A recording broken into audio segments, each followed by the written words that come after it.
Stuart. Thank you. Dr. Applewhite,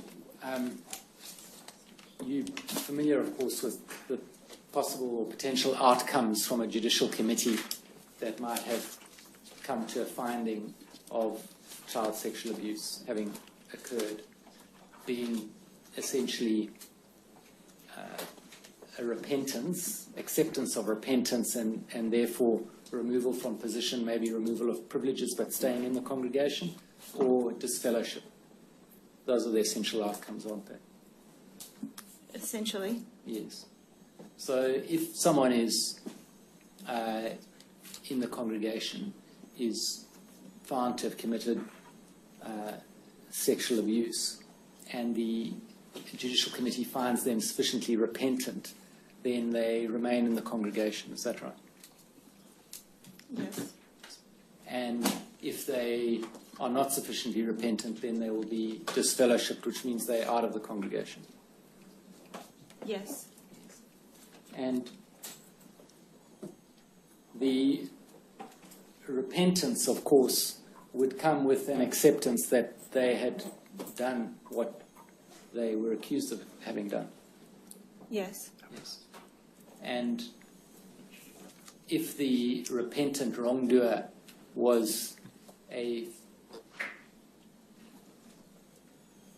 wrongdoer in relation to one of his or her own children, they would go back into the family.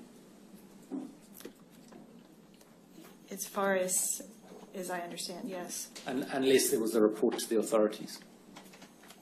Well, normally the yes. And intervention by the authorities.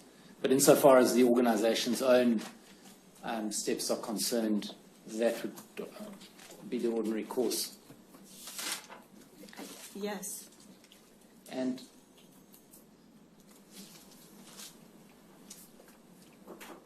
if there was a repentance and then reproval,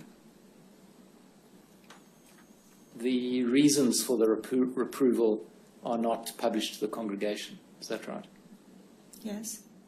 And so the congregation will be left not knowing why this person has been reproved. If no further activity is occurring, that's right. Well, by further activity, what do you mean?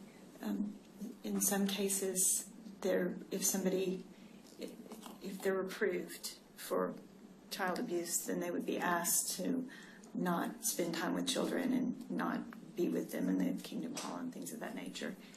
If they were displaying behavior that was of that nature, then the procedure would be to warn the families that have children in the congregation.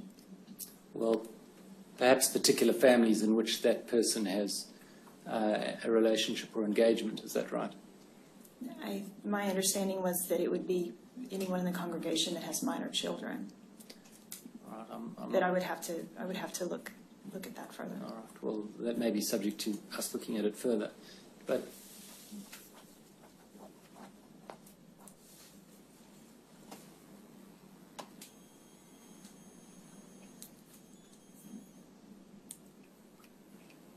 You accept, and I think you've written or spoken on this subject, you accept that a child abuser, child sexual abuser is unlikely to be able to stop abusing. In other words, once a child abuser, there's likely to be reoffending, not so. It's a very complicated question, but once somebody abuses, once their internal mechanisms of control have allowed them to cross that line once, I don't have confidence in those internal mechanisms of control for the future. And so really positive steps need to be taken to ensure that such a person doesn't have access or opportunity. Yes. Would that be right? And that ability to take effective child-safe action, given what we've just been through, it doesn't exist in the Jehovah's Witnesses' current procedures, does it? Well, Yeah, I don't think it's just the current procedures. I don't think that they have the authority to remove a child from a home. Well, that certainly. But if the law would require them to report, then they say they would report, not so. Yes. But in the absence of such a requirement, then they're not likely to report, or certainly not required by their documents to report to child protection authorities. Their documents say if there's a law that we are mandated to report, we report. And I find that's true for most religious organizations, that in the absence of a mandated reporter requirement, that they often don't report abuse. Well, that's of course the subject of some other inquiries or case studies within this Royal Commission. Of course, what's required, you agreed earlier, or said earlier, as I understand it, for current best practice is for an organisation to have a strong and effective relationship with child protection authorities. Yes. And that's absent in this case, isn't it? In the case of the Jehovah's Witnesses. I haven't examined particular cases to know whether they're cooperative with authorities or not. And my read of their statements and the statement of the witness from the legal department is that they're instructed to be cooperative with the authorities. Where the authorities come forward and require them to do so. Not so. I mean, I withdraw that. Let's go back and deal with it at a documentary level. There's nothing that requires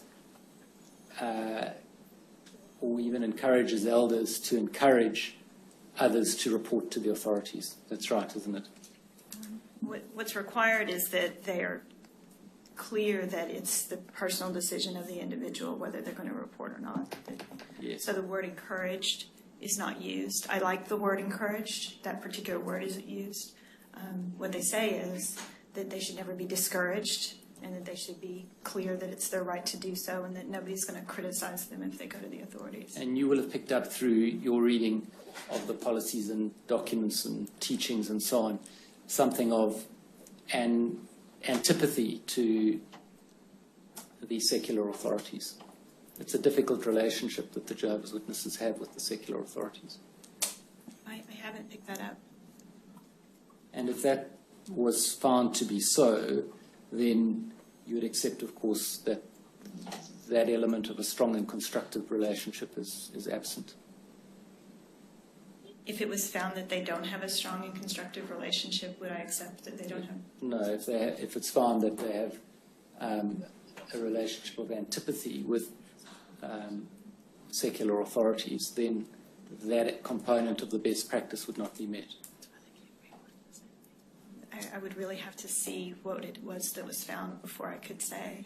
My read of the documents and the way that the director of the legal department has described the procedures and what the elders are instructed to do sounds to me like he's saying follow the law and cooperate with the authorities.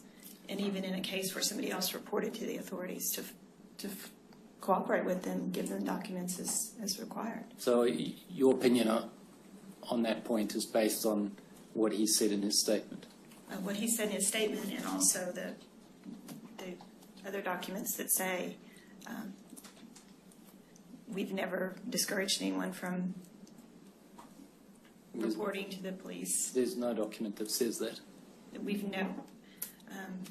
There's a letter to the elders that says for many years we've encouraged we've told the elders to follow the law. Yes. Well, that's a different point, isn't it? So to the extent to which that opinion is based on Mr. Toole's statement as to what takes place, then if those aspects of the statement are not accepted by the Royal Commission, then your opinion would have to be revisited in that respect, wouldn't it? Sure. Because I'd like to suggest to you that the Jehovah's Witnesses' policies and procedures with regard to raising and responding to child sexual abuse allegations are significantly deficient of current best practice. Currently? Yes. Do you accept that? That that's your opinion? No, that is the position. It is. My opinion is irrelevant. I'm suggesting to you that it would be right for this commission to come to the conclusion, based on the evidence and on what you've had to say, that the Jehovah's Witnesses' current policies and procedures with regard to raising and responding to child sexual abuse allegations are deficient when measured against current best practice. Okay. So when it comes to what they're doing now, I find that much of what they're doing now is consistent with what I see in other religious organizations. If the question is, does it meet all current best practices? I would say it probably doesn't. There could easily be ways that many religious organizations could raise the bar and meet better practices. Is it right, though, to compare them with other religious organisations, or just what best practice should be, religious, school, or anything else? I find that the practices in different, for example, the practices in social service organizations tend to move along faster because you have more knowledgeable people who are working in the field. And then you have schools that move along faster. And I find that religious organizations, by and large, move more slowly in developing practices that relate to social services, these particular kinds of social services.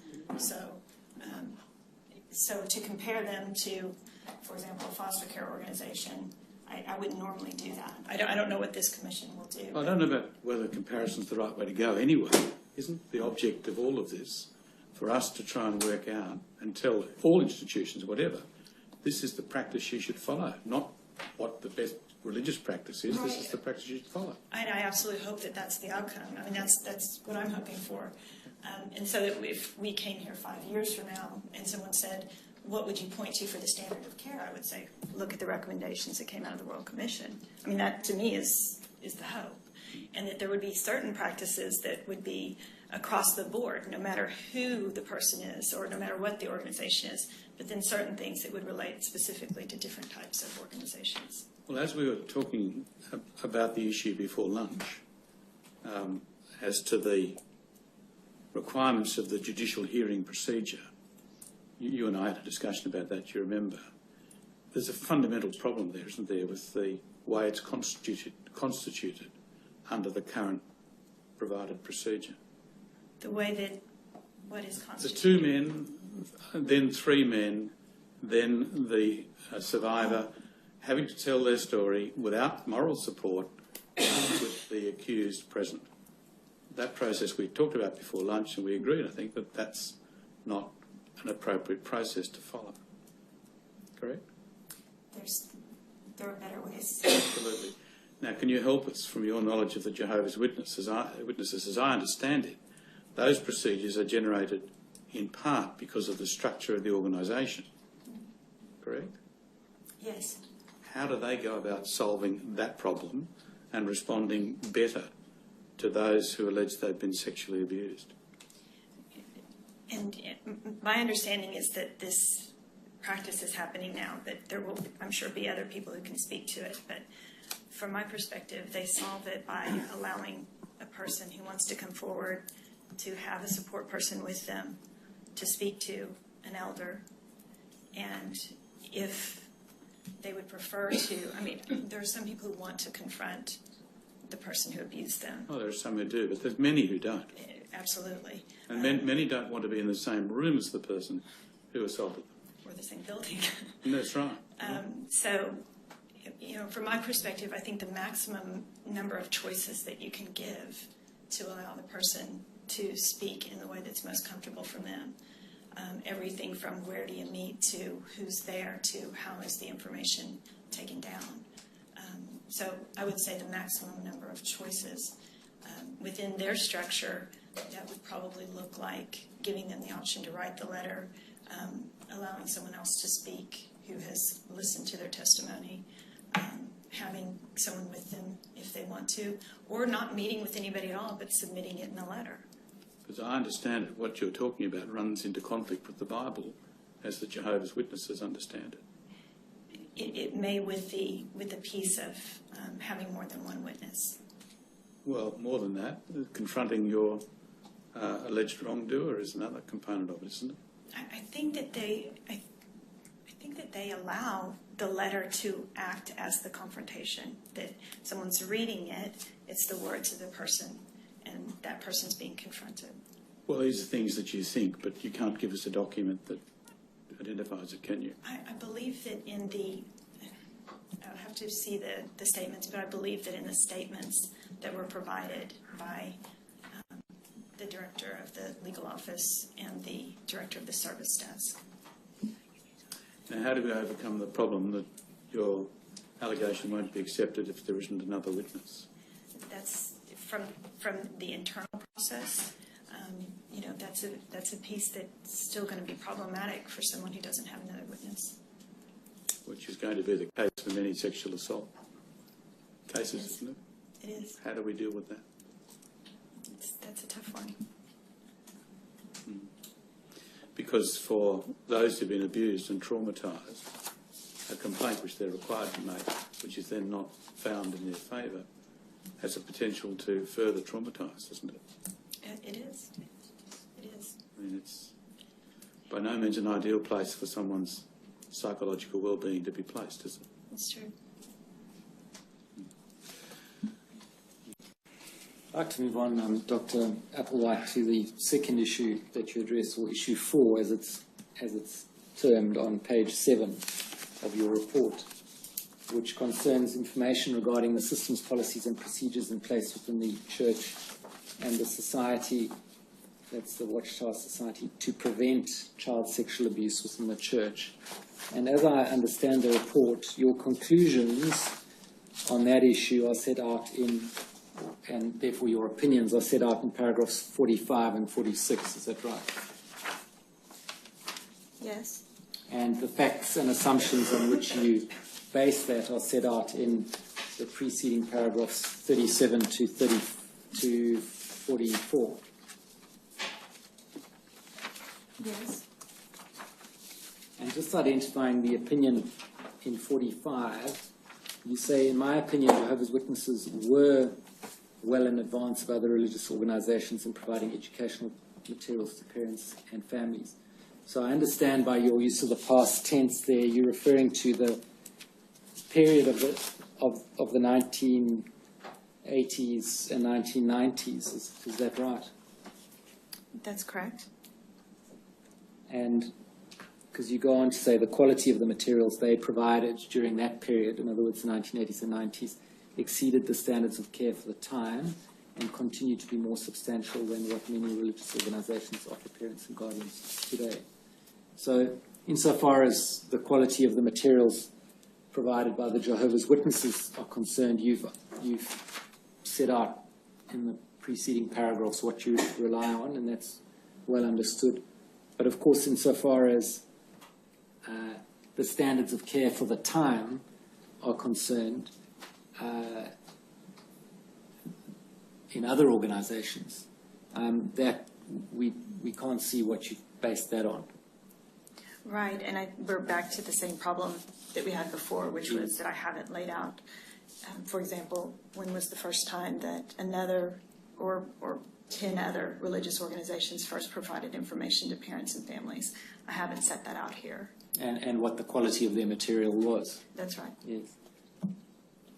Well, there was very little of it, but that's right. And then also there's the component of it, of that sentence, that the quality of the materials provided by the Jehovah's Witnesses continue to be more substantial than what many religious organizations offer parents and guardians today. That suffers from the same difficulty for us. You see that? I do. And of course, by saying many religious organizations, that leaves us not knowing whether that's proportionately how many. I mean, many could still be a very small proportion. Sure. One doesn't really know where you see the Jehovah's Witnesses standing relative to current practices of provision of materials. Yes, and providing directly to parents and guardians information about sexual abuse, what to watch for, how to respond if their child discloses. That's been something that's developed in the post-2000 time frame, but I haven't provided you with information about, for example, the first year that those were provided in various religious organizations. And then in paragraph 46, you say since 2002, extensive programs of sexual abuse prevention have been initiated by other religious organizations, and the standards of care in this respect have developed significantly over the past decade. However, you say most of the efforts of these religious organizations have naturally focused on prevention within their own programming for children and youth. And then you say, which is what I'm really getting to, is in my own experience, I've not found examples in Australia of religious organizations that have provided parents, guardians, and general public with the quality or consistency of information about prevention in response to sexual abuse, or about how to support those who have been abused that Jehovah's Witnesses have provided in their publications. Of course, your experience in Australia is limited to those various Catholic organizations you identified earlier and some other participants of those educative programs. Is that right? When you say some other participants, they would be from religious organizations and social service organizations. Participants in educative programs run by you? Yes, but I've had contact beyond having an educational program where I've asked to review materials. I try to keep up with what are current policies in various religious organizations and other organizations that serve children. So I've asked for those materials and received them and reviewed them. You wouldn't be making the claim that you've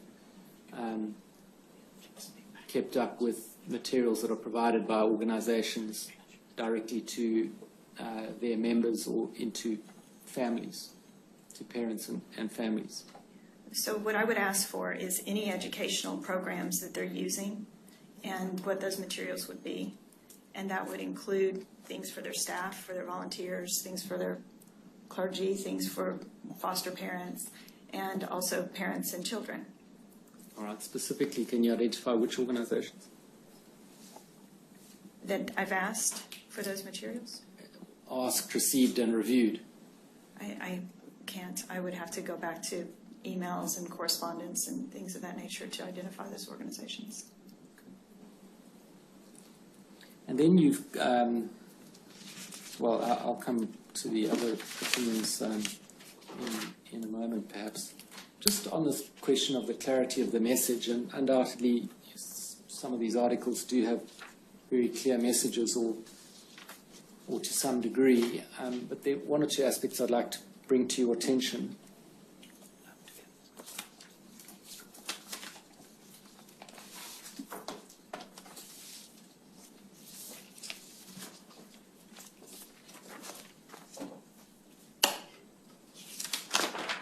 So I want to show you an article which was published in Awake on 22 June 1982, and it's titled "To End Child Abuse." And I'll have copies for you and others in a moment.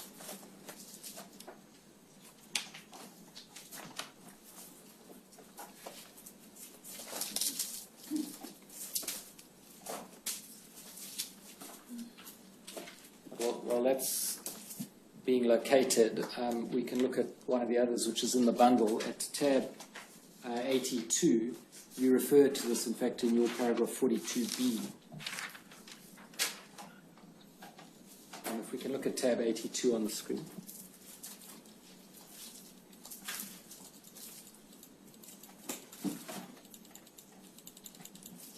And this is a collection of a number of articles which you identify and refer to, and there's a lot of information provided there. There's just one aspect in particular that I want to ask you about. If we go to page 13, that's the second from the end on ringtail.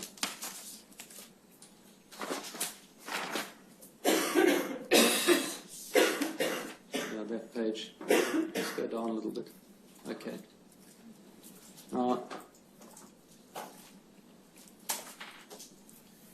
You'll see there's this bit at the end, under the heading, the end of abuse. And in particular from the foot of the left-hand column, it says, Jehovah God promises a time when all such treacherous people will be torn away from the earth, and only the meek and gentle who love God and fellow man will be allowed to remain. We have that marvelous hope of a new world thanks to the random sacrifice of Jesus Christ. Then and only then will abuse end forever. In the meantime, we must do all we can to protect our children. And then it goes on. And I'm wondering what meaning you would expect a parent reading that to get from that. How's that to be understood by an ordinary parishioner or publisher reading that?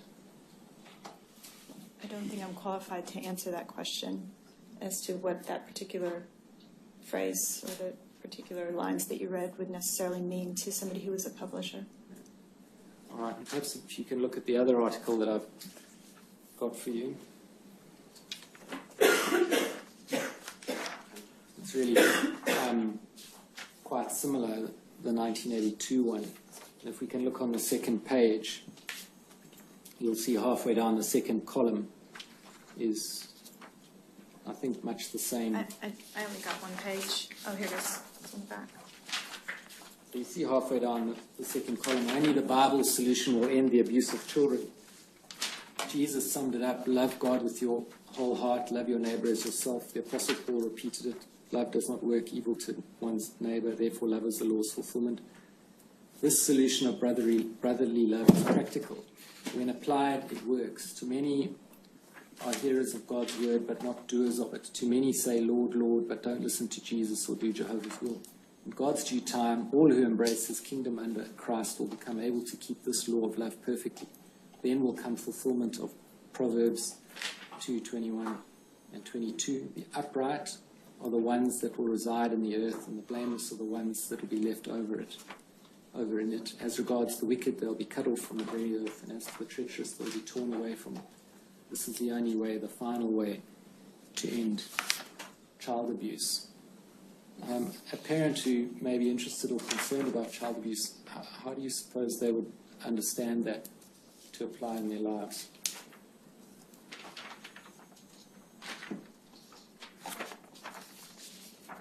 I think you would have to ask a publisher. I think you'd have to ask a member of the congregation exactly how they would respond to that.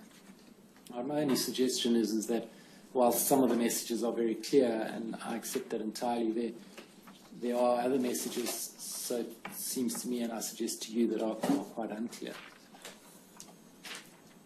Again, I mean, what's unclear to me as a person who hasn't studied this in this way, I'm not sure that I'm the one to answer it. Now, have you given any consideration to the effect that these articles have in the context of being in amongst a lot of other information and articles being published and given to publishers? Could you be more specific? Have you given any consideration to the effect that these articles have in the context of being amongst a lot of other information and articles that are being made available or published to members of the congregation? In other words, you've looked at the articles and what they say. Have you looked beyond that? What are they being read? How are they being understood in the context of a lot of other information? Well, there's a general practice of everyone reading, so it's not just printed and put on a shelf. People read them together and discuss them together.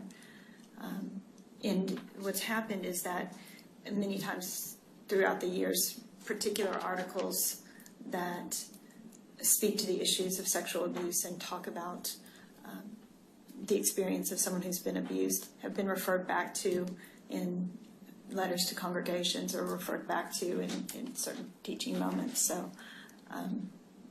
those would be brought back up.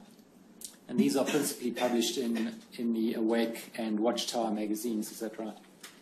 Principally, yes. And are you aware how many editions of each of those there are each year?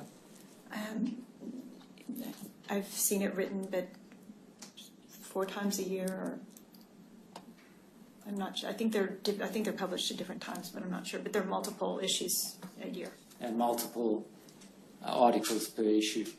Yes. So it may be that these child sexual abuse articles get relatively swamped by other information that's being provided. I can't answer that. I just don't know.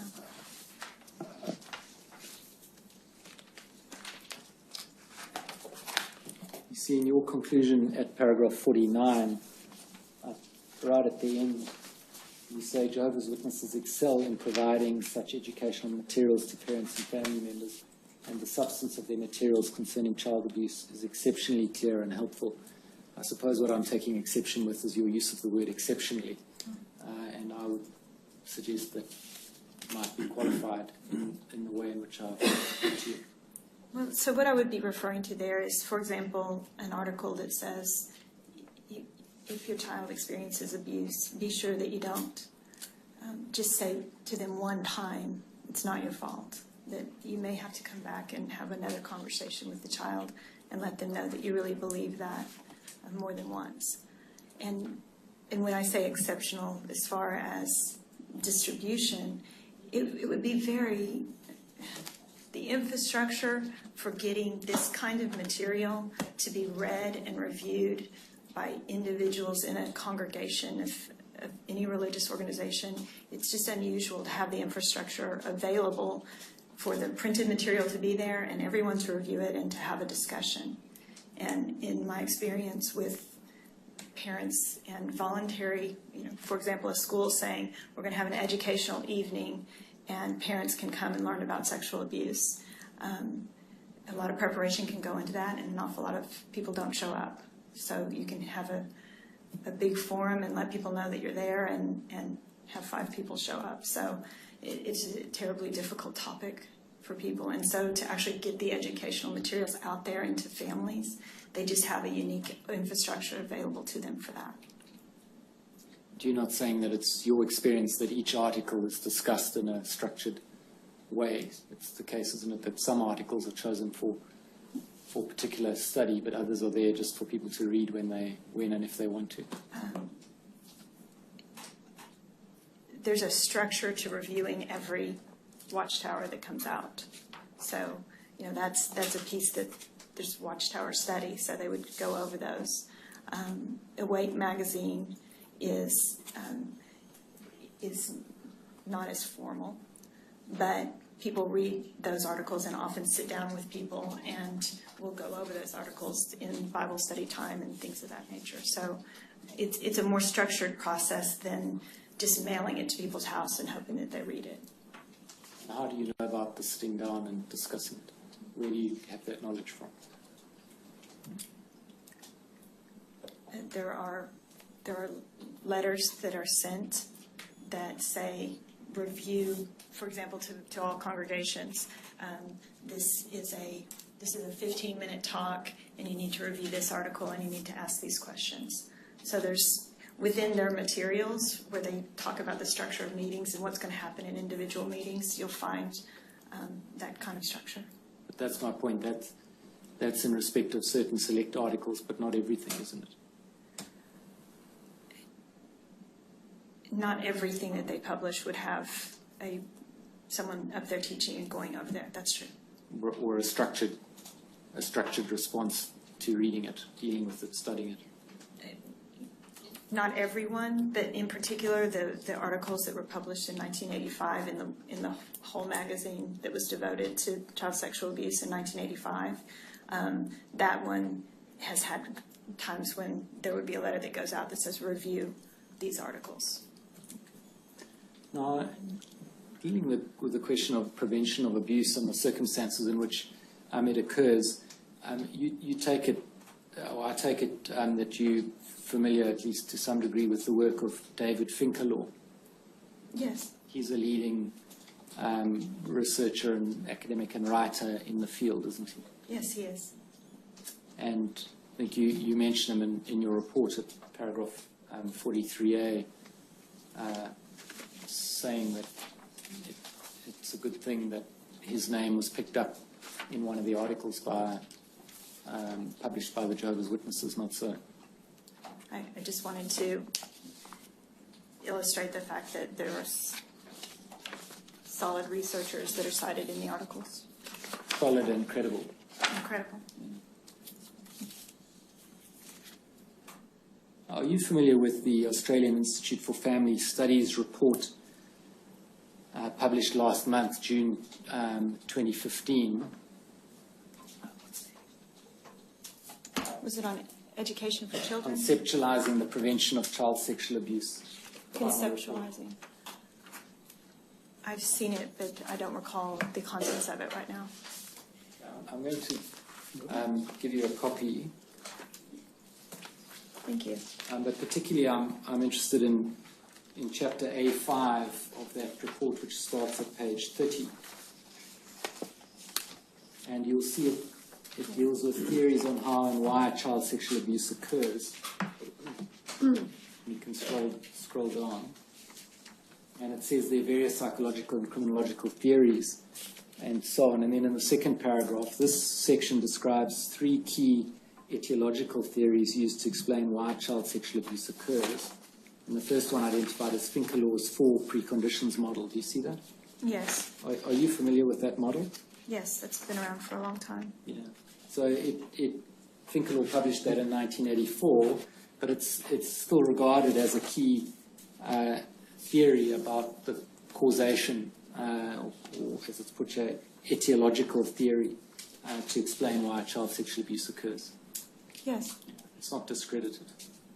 Not to my knowledge. And you'll see, if we scroll down a bit further, it says that Finkelau's model has been widely used for understanding child sexual abuse offenders. It was the first to move beyond the notion that child sexual abuse only occurs as father-daughter incest or when men who are strangers molest a multitude of children.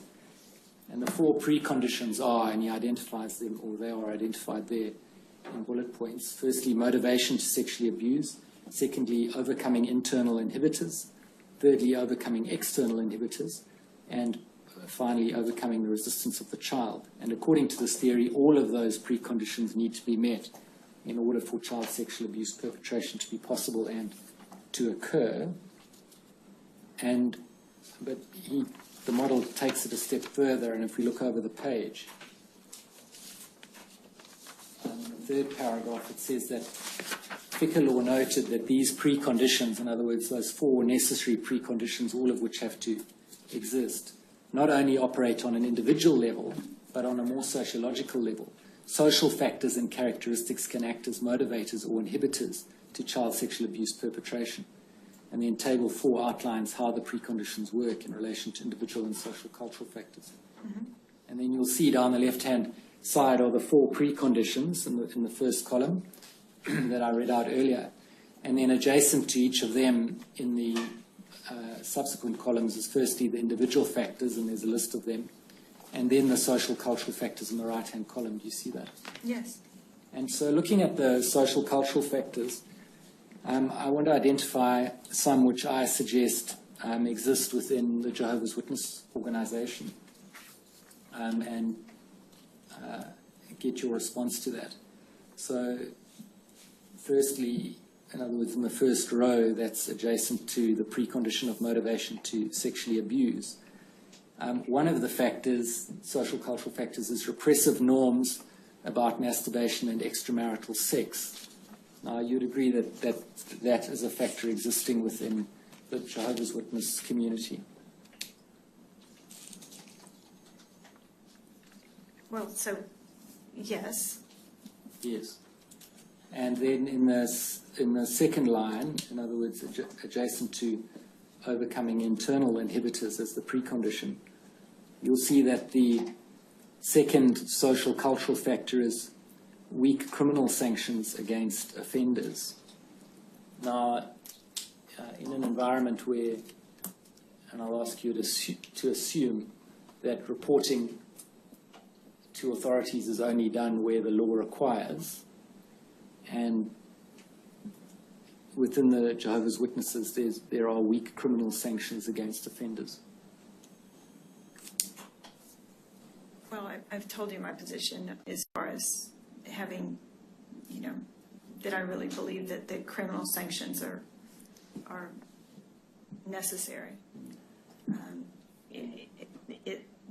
Anytime someone can behave in a certain way and not have consequences for their behavior, then they're not less likely to desist the behavior. So we always want there to be clear consequences for the behavior that can act as a deterrent. And do you accept that the processes of investigation and so on that we've been through before, and the way in which child sexual abuse allegations are dealt with within the Jehovah's Witness community by the elders and so on, would generally delay any report being made to the authorities? I would have to look at a case to determine that, if it happened in a certain case. But from my perspective, if they're mandated to report and they report, then their own investigation should be set aside while the criminal justice system does their work. Well, you should know in Australia, and perhaps you do know this, that the current position is it's only in New South Wales and Victoria that there are crimes for not reporting. Yes. And there's no mandatory reporting to child protection authorities applicable in this context, because there aren't teachers or other designated professions. Right. So essentially, for the most part, absence of criminal sanction if you don't report, all mandatory reporting requirements. If people see within their community a system that is supposed to and tries to deal with these issues, that's going to delay any attempt to report outside and ensure that the authorities can deal with it. Which is why I would advocate for those laws to be changed. And the third social cultural factor, the one immediately beneath weak criminal sanctions, is ideology of patriarchal prerogatives for fathers. That's, of course, true within the Jehovah's Witnesses, isn't it? I would have to read a little bit more about what they mean by patriarchal prerogatives for fathers, but it's possible. Well, it's possible that that's consistent, but I would just have to read a little bit more in the background of what they're referring to. Right. Because, for example, the one that you mentioned before, I've read some of that research, and really they're talking about in the absence of another sexual partner that a person would be more likely to abuse a child. And so there's more to each one of these than can just be read in one line. I accept that. Of course, it is a patriarchal organization. It is. And in the third row, adjacent to the precondition of overcoming external inhibitors, insofar as social and cultural factors are concerned, there's certainly barriers to women's equality. You would agree? Yes.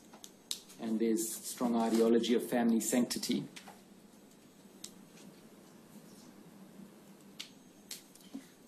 You would agree? Yes, I just don't know I don't know how that relates. So is this, generally speaking, I just haven't come back, but when they are applying the model to these cultural factors, are they generally speaking about incest type offending? No. No, it's not specifically not limited to that, because Finkelhor. No, I know Finkelhor wasn't referring to it. I'm talking about this application of it. No, this isn't the application. This is a tabular form of the model. Yeah, I would have to look at that a little bit more, because for organizational type abuse, or abuse that happens in organizations, that particular piece of it, it wouldn't be as related to institutional type abuse. But that would be related to incest type abuse. Yes, yes. But if you've got a situation where what goes on in the family is very much the subject of the church, including the church's disciplinary processes, then and the church has a strong ideology of family sanctity, then this would be regarded as, or you would see this as being met, wouldn't you? According to this, yes. And what about the one immediately above that, erosion of social networks, insofar as instructions about not associating with worldly people are concerned? You might see it that way. And then in the last row, overcoming the resistance of the child, a social cultural factor of social powerlessness of children. Do you accept that within the Jehovah's Witness Church? It's not a factor that I've looked at carefully. I would say that they've been encouraged to talk with their children about sexual matters, and that those lines of communication would probably be a helpful factor. The social powerlessness, I'm just not sure about. Because this model would certainly raise for you some flashing lights about the social cultural environment of the Jehovah's Witness Church insofar as child sexual abuse is concerned, wouldn't it? Tell me what you mean by flashing lights. These factors come together really in a perfect storm for the Jehovah's Witnesses in the risk of child sexual abuse occurring there. I think I would have to look at this more carefully to be able to say that. I just would have to look more carefully. Those are my questions, John. I think we should mark the document to end child abuse. I'll make it 2914. The document conceptualising the prevention of child sexual abuse will be 2915. Doctor, just to finish the discussion you and I had previously, if a woman brings an allegation that she's been sexually assaulted by a member of the Jehovah's Witness, and she does so because of her strong adherence to the tenets of the church and believes that she has to report, but she doesn't want to go to the authorities. She doesn't want to be involved in a criminal trial. And there's no other witness, and the alleged abuser doesn't confess. But those listening to her story don't have any doubt that she's telling the truth. But they can't take any action because there's only her evidence. What happens then within the church? I assume, well, you tell me, does the abuser then stay with all of his rights intact, and the woman would be required to, if she wished to remain part of the Jehovah's Witnesses, to interact with him in that environment? Is that what happens? In addition to some other warnings or things of that nature, I would think that that would be what would happen. It's not a very good place to end up, is it? It isn't. No. Yes, does anyone else have any questions? Yes, please, Your Honour. Anyone else? No, Your Honour. No. No, no. Very well, yes. Thank you, Your Honour. Your Honour, pardon me. Your Honour, Dr. Applewhite, as you know, my name is Andrew Tokley.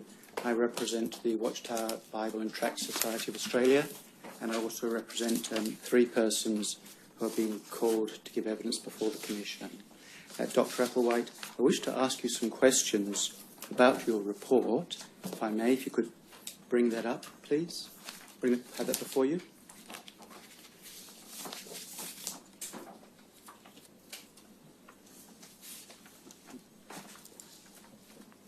Pardon me, I don't want to interrupt you, but would it be possible to take a short break before we finish up? You want to take a break now? Would that be possible? Or, Yeah, sure. Or I just, is it all right? Yeah, we'll take a short break. Let me know when you're ready. Thank you.